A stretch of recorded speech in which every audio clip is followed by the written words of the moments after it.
뭐래도 운이 따르는 사람들이 있습니다. 그런 사람들은 별로 노력도 하지 않는 것처럼 보이기도 합니다. 과연 그럴까요? 왜 어떤 사람은 운이 좋고 어떤 사람은 운이 안 좋을까요? 오늘 소개할 책은 돈이 모이는 재물운의 비밀이라는 책으로 저자 천동희, 출판사 메이트북스입니다. 이 책은 전문적인 풍수 진단을 통해 다양한 사람들의 삶을 컨설팅해주는 대한민국 1등 풍수 큐레이터인 저자가 다양한 계층의 고객과 내담자들을 컨설팅하면서 깨달은 재물이 따르는 사람들의 공통적인 운의 원리를 담고 있습니다. 본 영상에서는 여러 가지 운 중에서 우리가 매일 만나야 하는 사람 운에 관한 내용을 중점적으로 다루었습니다. 책의 일부분을 전달해 드리오니 오롯이 저자의 뜻을 이해하시려면 꼭 책을 읽어보시길 추천드립니다. 사람과 사람 사이에서 운을 모을 수 있는 방법, 특히 친한 사이라도 절대 말해서는 안 되는 것이 무엇인지 책 속으로 들어가 보겠습니다. 당신만의 운에 이름을 붙여주자. 사람과 돈의 애증관계를 놓고 봤을 때 그 사이를 결정짓는 것이 바로 우리가 말하는 운이다. 조금 더 구체적으로는 재물운이다. 재물운이 있는 사람들은 돈과의 관계가 조금 더 사랑스러울 것이고, 재물운이 없는 사람들은 돈과의 관계가 참으로 지긋지긋할 것이다. 돈과의 친밀한 관계를 통해 내 삶의 자유를 얻고 원하는 선택을 하며 살아가는 삶, 바로 그것이 모두가 꿈꾸는 삶이다. 분명 운이 있는 삶은 운이 없는 삶보다 좋다는 것을 누구나 안다. 그렇다면 운을 얻어야 할 것이다. 운을 얻으려면 또 언제나 내 삶 속에서 함께하고자 한다면 운이라는 것이 무엇인지부터 파악해야 한다. 내 삶을 풍요롭게 만들어줄 운이라는 존재를 당신이 짝사랑하고 있는 누군가라고 생각하자. 분명 이 책을 읽는 대부분의 사람들은 사랑하는 한 사람을 얻기 위해 한 번쯤은 미친 듯이 노력해 본 적이 있을 것이다. 이제 그 노력의 대상을 운이라 생각하고 그대로 적용하면 된다. 한 사람의 마음을 얻기 위해 그 사람이 누군지 파악하고 그 사람이 무엇을 좋아하고 싫어하는지 미리 공부해 그 사람이 좋아할 만한 행동을 하는 것이다. 지금부터 자신만의 운에 이름을 붙여주자. 그리고 아직은 운이 당신에게서 멀리 떨어져 있거나 당신에게 호감을 갖고 있지 않을지라도 기필코 자신의 것으로 만들 수 있으리라 확신하며 이 책을 읽고 실천해보자. 그러다 보면 분명히 사랑스러운 존재가 나의 곁에 언제나 머물게 될 것이다. 움직이는 운을 내 편으로 만드는 방법. 흔히들 말하는 나 때는 말이야라는 말 역시 운이 변해감을 내포한다. 그런 의미에서 운의 이러한 역동적인 특성은 풍수의 개념과도 맞닿아 있다. 풍수의 사전적인 의미는 바람과 물이다. 풍수고서인 장경에 나온 장풍득수의 줄임말이 풍수다. 바람을 가두고 물을 얻는다는 뜻이다. 특정한 공간에 살아가는 사람이 좋은 기운을 받고 살아갈 수 있는 기본 요소가 풍수인 것이다. 바람을 가둔다는 뜻은 외부에서 불어오는 바깥바람을 막고 나의 공간 안에 있는 훈훈한 기운을 잘 유지함을 말한다. 그리고 모든 생명의 근원인 물을 통해서 새로운 것들을 생산해내는 것이 풍수의 근본 원리다. 바람과 물은 계속해서 움직인다. 그 움직이는 것들을 나에게 유리한 것으로 만들어 편안한 공간을 만들어내는 풍수의 원리가 곧 운이 첫 번째 진실이다. 그렇게 봤을 때 지금 당장 운이 좋은 상황을 맞이했다고 해서 절대 방심해서는 안 된다. 그러면 운은 소리 소문 없이 또 다른 곳으로 떠나버릴 것이다. 그래서 운에 대해 확실히 알고 지속적으로 관심을 가져야 한다. 이런 운의 진실을 알아가는 것이 피곤하다고 생각될 수도 있다. 피곤한 것이 사실이다.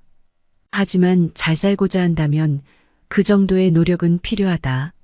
어렵더라도 방법을 하는 것, 그것만으로도 우리는 한 단계 나아가는 것이다. 재물운을 가져다 주는 것은 사람이다. 나의 돈그릇. 베스트셀러 부자의 그릇을 보면 돈을 가져다 주는 것은 사람이기 때문에 사람과의 신용이 중요하다는 구절이 나온다. 나는 이 구절을 처음 접했을 때 돌로 맞은 듯 멍한 기분이 들었다.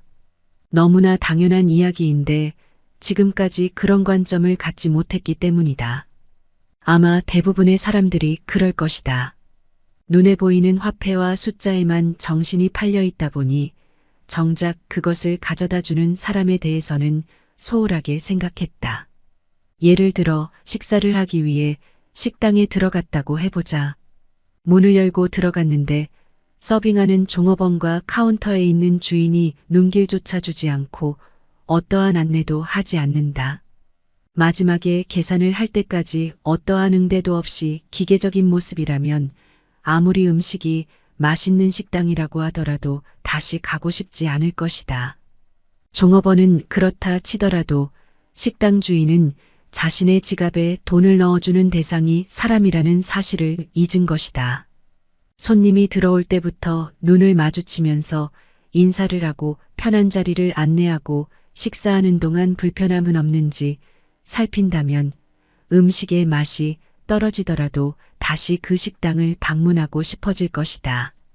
나 역시 많은 사람들을 직접 상대하며 상담을 하다 보면 모든 사람에게 친절해지기 어려울 때가 있다. 사람을 응대하는 것에는 생각보다 많은 에너지가 필요하기 때문이다. 하지만 원하는 대로만 행동하면서는 돈을 벌 수 없다. 나 역시 기분에 따라 친절도가 달라짐을 느끼고 어떤 일회인이든 최대한 잘 대해야겠다고 생각하며 매일매일 마음을 다잡는다. 왜냐하면 그 사람들은 모두 나에게 돈을 가져다 주었거나 앞으로 돈을 가져다 줄 귀한 사람이기 때문이다. 돈이 오고 가는 관계를 바탕으로 사람에 대한 이야기를 하긴 했지만 일반적인 관계에서도 주변 사람을 잘 대한다면 얻는 것이 많다. 내가 누군가를 귀하게 대하면 분명 그 사람은 나에게 무엇이라도 더 내어주려 할 것이다. 그건 역시 모두 돈으로 환산이 가능한 귀중한 가치다. 내 주변의 모든 사람은 나의 돈그릇이다. 돈뿐만 아니라 귀중한 가치를 전해줄 중요한 매개체의 의미로서 사람을 생각해야 한다. 타인을 대하는 격을 높여라. 출장이 잦다 보니 호텔도 많이 다니는 편이다. 개인적으로 가장 최고로 생각하는 호텔은 신라호텔이다. 최고의 풍수 전문가를 통해서 입지를 정한 명당이라는 것과는 별개로 신라호텔을 방문했을 때 경험할 수 있는 최고의 서비스 때문이다. 내부 시설은 최근에 지어진 최신식 호텔보다 못하지만 그 공간에 머무는 시간 동안 느끼는 만족감은 최신식 호텔의 시설을 능가한다. 이름을 밝힐 수는 없지만 서울에 있는 또 다른 고급 호텔의 경우 시설만큼은 정말 최고를 자랑한다. 모든 것이 최신식 가전과 시스템으로 되어 있어 방 안에서 나오고 싶지 않은 기분이 들 정도다. 하지만 호텔 안에 있는 직원들의 서비스는 상당히 실망스러웠다. 대학생 알바를 쓴다고 느낄 만큼 손님 응대에서 전문성이 떨어졌다. 내부 시설에 많은 비용을 들인 탓에 직원 관리에는 의도적으로 리소스를 줄인 게 아닌가 하는 생각이 들 정도였다. 신라 호텔이 상대적으로 오래된 시설임에도 여전히 국내 최고급 호텔로 손꼽히는 이유는 손님을 최고로 대우하는 서비스 때문일 것이다. 손님의 격을 높여주니 저절로 호텔의 격도 같이 상승한다. 어느 것이 먼저고 나중이라고 할 것 없이 같이 올라간다. 격이라는 단어의 사전적 정의는 주위 환경에 어울리는 분수나 품위를 말한다. 우리들 대부분은 돈의 정도에 따라 사람의 격을 나누곤 한다. 물론 경제적인 수준에 따라 나뉘는 어느 정도의 구분이 있는 것은 부인할 수 없다. 경제적인 수준이 높다는 것은 조금 더 원하는 선택지가 많았다는 것이며 더 좋은 음식을 먹고 더 좋은 교육과 다양한 경험을 얻을 기회가 많았다는 의미다. 하지만 돈이 많다고 해서 사람의 격이 높은 것은 아니라는 것을 우리는 주변을 통해 쉽게 경험한다. 어떠한 경우든 격을 갖춘 이에게 운과 돈이 따라붙을 확률이 크다는 것만큼은 우리 모두가 동의할 수 있는 일이다. 그러니 내가 오늘 마주하는 이가 누구든 그 사람을 귀하게 대한다면 생각보다 많은 일들이 빠르게 순조로워짐을 느끼게 될 것이다. 돈그릇의 개수를 늘리거나 돈그릇의 크기를 키우거나 내가 풍수 전문가로서 자부심을 강하게 갖는 이유는 수많은 공간과 사람들을 직접 만난 경험 때문이다. 단순하게 그냥 만났다는 의미가 아니라 많은 비용을 들여서 컨설팅을 받고자 하는 고객들을 직접 만났다는 이야기다. 이 정도의 경험은 인류대학의 교수라고 해도 쌓을 수 없는 양의 경험이다. 단순히 사람을 만나고 무료로 경험하는 것과는 차원이 다르다. 나에게 돈을 주는 사람을 많이 만났다는 것은 상당히 다른 의미를 갖는다. 가만히 생각해 보면 경제적으로 풍족한 사람은 이렇게 정의해 볼 수 있다. 경제적인 여유가 있다는 것은 돈을 주는 타인이 많거나 타인이 주는 돈의 크기가 크다로 말이다. 사업이나 장사를 하는 입장이라면 전자의 경우일 때 여유롭다 할 것이고 월급을 받는 직장인이라면 후자의 경우일 때 여유롭다 할 것이다. 우리는 타인과의 관계를 통해 운을 쌓고 돈그릇의 개수를 늘릴 뿐 아니라 돈그릇의 크기까지도 함께 키워나갈 수 있다. 돈이 들어오는 것이 재물운이 아니라 돈을 가져오는 사람이 진짜 재물운임을 명심하자. 인복 많은 사람이 반드시 지키는 것. 좋은 인연 만들기. 세상에는 정말로 많은 사람들이 존재한다. 당연한 이야기라고 생각하겠지만 다양한 사람을 많이 만나는 직업을 갖는다면 더욱 깊이 체감할 것이다. 세상에는 다양한 사람들이 다양한 사고방식으로 살아간다. 나 역시 누군가에게는 다른 사고방식을 가진 사람 중 하나다. 내 주변에 있는 사람과 앞으로 만나게 될 사람은 그 수많은 사람 중 한 사람이다. 정말로 귀중한 인연인 것이다. 컨설팅을 진행하는 의뢰인들 중 상당수가 이런 말을 한다. 오늘 유튜브를 켰는데 내 영상을 딱 처음 보게 되었다는 것이다. 알고리즘의 은혜이기는 하지만 이건 역시 인연이다. 수많은 영상 중 하필 나의 영상을 마주하고 연락이 닿아 직접 만나 인생의 방향이 변하게 되는 것. 서로의 인연이 닿았다는 것 말고는 달리 설명할 길이 없다. 인연은 사람과 사람을 잇는 줄이다. 그 줄은 운으로 따아 만들어진다. 그 줄을 통해서 좋은 인연을 많이 만나게 될 때 내가 인복이 많구나 하고 느끼게 된다. 좋은 운을 많이 쌓는 것이 좋은 인연을 만드는 방법이다. 내 주변에 좋은 사람이 늘어나는 방법인 것이다. 늘 그렇듯 좋은 운이라는 것을 특별하거나 어렵게 생각할 필요가 없다. 타인의 기분을 좋게 만드는 것이라고 단순하게 생각하자. 이제 내가 내 나름대로 깨닫게 된 좋은 인연을 만드는 법에 대해 이야기해 보려고 한다. 살아오면서 당신은 인복이 있는 편이었는가, 없는 편이었는가? 지금까지 어떠했든 간에 앞으로 인복이 따르길 바란다면 다음의 것들을 기억하고 실천해 보자. 인복을 쌓는 방법. 먼저 연락한다. 살다 보면 누군가에게 부탁을 할 일이 분명히 있다. 부탁만 하면 일이 쉽게 해결되기도 한다. 그래서 사람들은 관계를 쌓으려고 한다. 그런데 평소 연락도 하지 않던 사람이 오랜만에 연락을 해서 바로 부탁을 한다면 어떨까? 불편한 마음을 느낄 것이다. 맺고 끊음이 확실한 사람이라면 단칼에 부탁을 거절하겠지만 그렇지 못한 사람들은 마음속 불편함을 감추고 부탁을 들어줄 것이다. 만일을 생각해서 주변 지인들에게 한 번쯤 먼저 연락을 하고 안부를 묻자. 용건이 없을 때도 인간적인 감정으로 연락을 한다는 것을 상대가 알게 하자. 요즘은 카카오톡에 생일 알람이 뜨기 때문에 생일 챙기기가 편해졌다. 큰 선물이 아니더라도 작은 선물을 전하면서 안부를 묻는다면 그 관계는 다음 생일까지 이어질 수 있을 것이다. 기계적이고 목적 지향적인 생각이라고 여기지 않았으면 한다.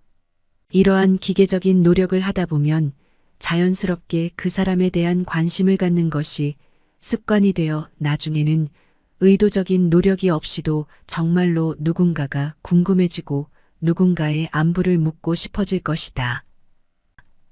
편 가르지 않는다. 풍수적으로 봤을 때 한국의 산세는 너무나 잘생겼다. 사람 이야기를 하다가 갑자기 다시 풍수 이야기로 돌아가나 싶을 것이다. 공간은 사람의 성격을 반영한다. 지역마다 사람들의 성향이나 생김새가 어느 정도 특정되고 구분되는 이유는 지내는 공간과 물의 영향을 받기 때문이다. 그렇게 봤을 때 한국은 산세가 좋은 지역이 많아 서로 잘났다고 하는 경우가 많다. 역사적으로도 국사를 논함에 있어 의견이 모이지 않는 것은 풍수적인 지형 때문이라고도 해석할 수 있다. 하지만 아무리 우리나라의 풍수가 그렇다 하더라도 인복을 쌓고 싶다면 편을 가르지 않는 것이 중요하다. 내 편을 나누다 보면 다양한 사람과 좋은 관계를 쌓기 어렵다. 물론 내가 좋아하는 사람의 무리가 있는 것은 당연하다. 소수의 사람과 끈끈한 관계를 유지하는 것은 중요하다. 하지만 그 관계가 다른 무리와 의도적으로 편을 가른 배타적인 선택의 결과라면 그렇게 하지 않는 것이 좋다. 누군가의 편이 되어주되 절대 편을 가르지 않는 것. 이것이 내 주변의 사람들이 따르게 하는 비결 중 하나다. 경청한다. 대학교 때 동기들과 대화를 하다 보면 동기들은 생각보다 쉽게 자신의 속내나 고민을 나에게 털어놓았다. 지금도 한 번도 본 적 없던 의뢰인들이 단 2분 만에 가정사와 속마음을 이야기한다. 사람의 마음을 열게 하는 특별한 방법은 없다. 단지 듣고 있으면 된다. 이야기를 듣되 기본적으로 그 사람에 대한 관심을 보여주어야 한다. 그리고 억지로 답을 줄 필요가 없다. 그냥 듣기만 하면 된다. 그러면 사람들은 저절로 나에게 편안함을 느낀다. 억지스러움이 없기 때문이다. 생각보다 사람들은 자신의 이야기를 하고 싶어 한다. 누군가에게 털어놓음으로써 응어리를 풀고 싶어 하는 것이다. 나이가 들수록 더 그렇다. 만나는 사람과 관계를 쌓고 싶다면 그 사람을 진심으로 생각하며 그 사람의 이야기를 가만히 들어보라. 타인을 인정해준다. 사람은 기본적으로 스스로 대단하다고 생각하는 경우가 많다. 타인의 비난에 쉽게 분노하는 이유는 타인으로부터 인정받지 못했기 때문이다. 앞에서 말한 호텔 비유도 같은 맥락이다. 어딘가에서 좋은 서비스를 받게 되면 인정받는 기분을 통해 자존감이 높아지는 효과를 얻는다. 그러니 타인을 인정하고 칭찬하자. 가령 누군가가 실수나 잘못을 저질렀을 때 잘잘못은 가리되 기본적으로 의미 있는 시행착오를 겪었다고 인정해주고 격려해준다면 그렇게 마음을 베풀어준 사람을 싫어할 사람은 아무도 없을 것이다. 신뢰를 얻는다. 앞에서 말한 행동들을 통해 신뢰를 얻게 되면 이제 그 관계는 좀처럼 쉽게 깨지지 않을 것이다. 신뢰가 곧 신용이다. 나라는 사람의 가치와 둘 사이의 관계를 상대가 인정한 것이다. 각자가 더 발전할 수 있도록 격려해주고 자주 연락하지 않더라도 그 사람을 생각할 때마다 좋은 이미지를 떠올리게 되고 잘 되기를 바라는 마음을 갖게 된다. 그것 또한 운이다. 생각과 마음의 파장이 울려 퍼져 나에게 전해지게 될 것이다. 음식을 나눈다. 영화 웰컴 투 동막골을 보면 북한군 역할인 배우 정재영이 시골 마을의 이장님에게 사람들을 이끄는 리더십의 비결이 무엇인지 물어본다. 흰머리가 지긋하신 이장님은 무심하게 툭 진리를 뱉어낸다. 뭘 많이 먹이면 되지 뭐. 정말 맞는 말이다. 나 역시 개인적으로 사람을 사귀고 싶을 때 이 방법을 항상 사용한다. 먹을 것을 주는 것이다. 꼭 밥이 아니라도 좋다. 평소 가방에 특별한 사탕이나 건강식품을 챙겨두었다가 마주하게 되는 사람에게 건네는 것이다. 이 덕분인지는 몰라도 나는 새로운 조직에 들어가더라도 사람을 쉽게 사귈 수 있었고 사람들도 항상 나를 좋아했다. 음식을 가져다 주는 사람을 좋아하는 것은 동물적인 본능이다. 그리고 내가 마주하는 모든 사람들에게 음식과 마음을 전하면 나를 대하는 사람들도 모두 나를 귀히 대하게 된다. 내 마음을 믿는다. 한 가지 주의할 것은 믿음의 대상을 잘 설정해야 한다는 점이다.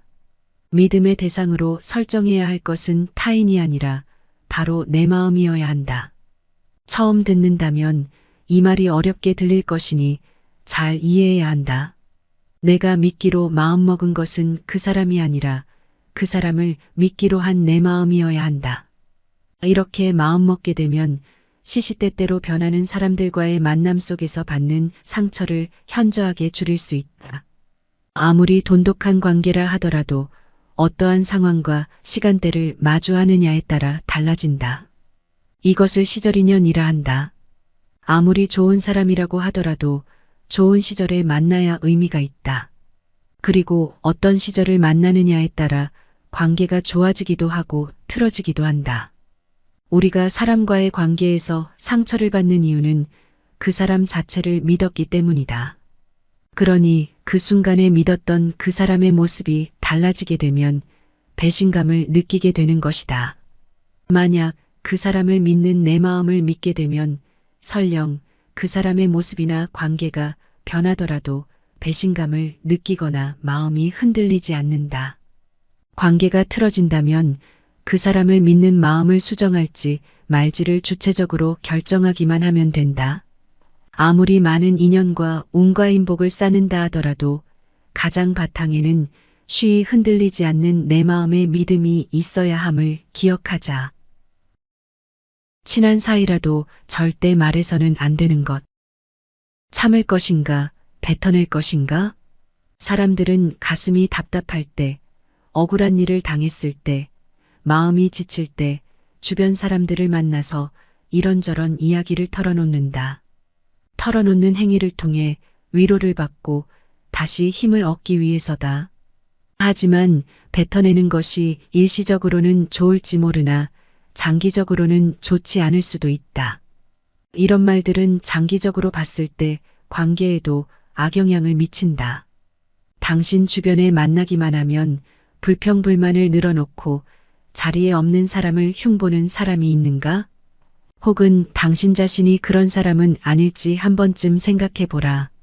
만약 그런 사람이 내 옆에 있거나 내가 그런 사람이라면 조치를 취해야 한다. 가까운 사이에 한 번쯤 말실수를 할 수도 있고 비밀을 털어놓을 수도 있는 거지. 너무 예민한 것 아닌가 하는 생각이 드는가? 그렇다면 당신의 장기적인 관계는 당신도 모르게 금이 가고 있을 것이다. 나의 답답한 마음도 중요하지만 장기적인 관계를 통해 얻게 되는 신뢰감과 안정감이 더 중요할 때가 많다. 오래도록 곁을 지켜주는 이를 존중하는 마음을 갖고 궁극적으로 나 자신의 격과운을 높이고자 한다면 다음에 언급하는 것들을 가급적이면 말하지 않도록 하자. 친한 사이라도 절대 말해서는 안 될 것. 첫 번째는 가족의 흉이다. 가장 좋지 않은 말은 가족을 흉보는 말이다. 액자 중에서도 가장 좋은 액자는 가족 사진이다. 나와 같은 기운을 가진 가족의 모습이 담겨 있기 때문이다. 이와 같은 맥락이다. 말은 눈에 보이지 않지만 그 에너지와 파장, 기운은 울림으로 전달된다. 물론 부모나 형제, 부부 사이에 문제가 있어 친한 사람에게 고민을 털어놓을 수는 있다.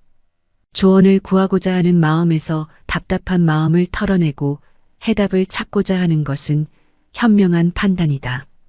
하지만 감정을 담아 지나칠 정도로 가족에 대한 욕을 하고 듣는 상대가 느끼기에도 지나치다 싶을 만한 것이라면 자제해야 한다. 그런 말은 가족의 문제를 해결해주지 못할 뿐더러 그 말을 듣는 사람과의 사이도 멀어지게 할 것이다. 누군가가 당신의 옆에 다가와 아주 신랄하게 가족에 대한 욕을 했다고 생각해보자. 그 사람이 어떻게 보이는가? 그 사람이 혹시 당신은 아닌가? 두 번째는 돈자랑이다. 질투는 인간의 본능이다. 누군가가 나보다 더 좋은 것을 가졌거나 더 많이 가진 것을 보면 당연히 질투가 난다. 그런데 그 본능적인 감정을 내가 말을 함으로써 굳이 상대방에게 질투를 유발시킬 필요는 없다. 돈을 자랑할 만큼 얻게 되었다는 것은 그간의 일이 잘 되었음을 뜻한다. 모든 좋은 일에는 나쁜 일이 뒤따른다는 것을 운의 진실을 통해 충분히 이해하고 있을 것이다. 그렇다면 가능한 한 돈 자랑은 지나치게 하지 않는 것이 현명하다. 물론 자랑하고 싶을 것이다. 어떻게든 드러내고 싶다면 차라리 익명의 SNS를 만들어 신분을 노출하지 않은 채 게시물을 올려라. 돈이 있는 것을 자랑하게 되면 언젠가 그 말을 들은 사람이 나에게 돈을 빌리러 올 수도 있다. 그럴 때 돈을 자랑했던 것처럼 당당하게 내줄 수 있을지 잘 판단해보라. 여기까지 책의 핵심 내용 정리를 마치겠습니다. 영상이 도움되셨다면 구독, 좋아요 부탁드립니다. 끝까지 시청해주셔서 감사합니다.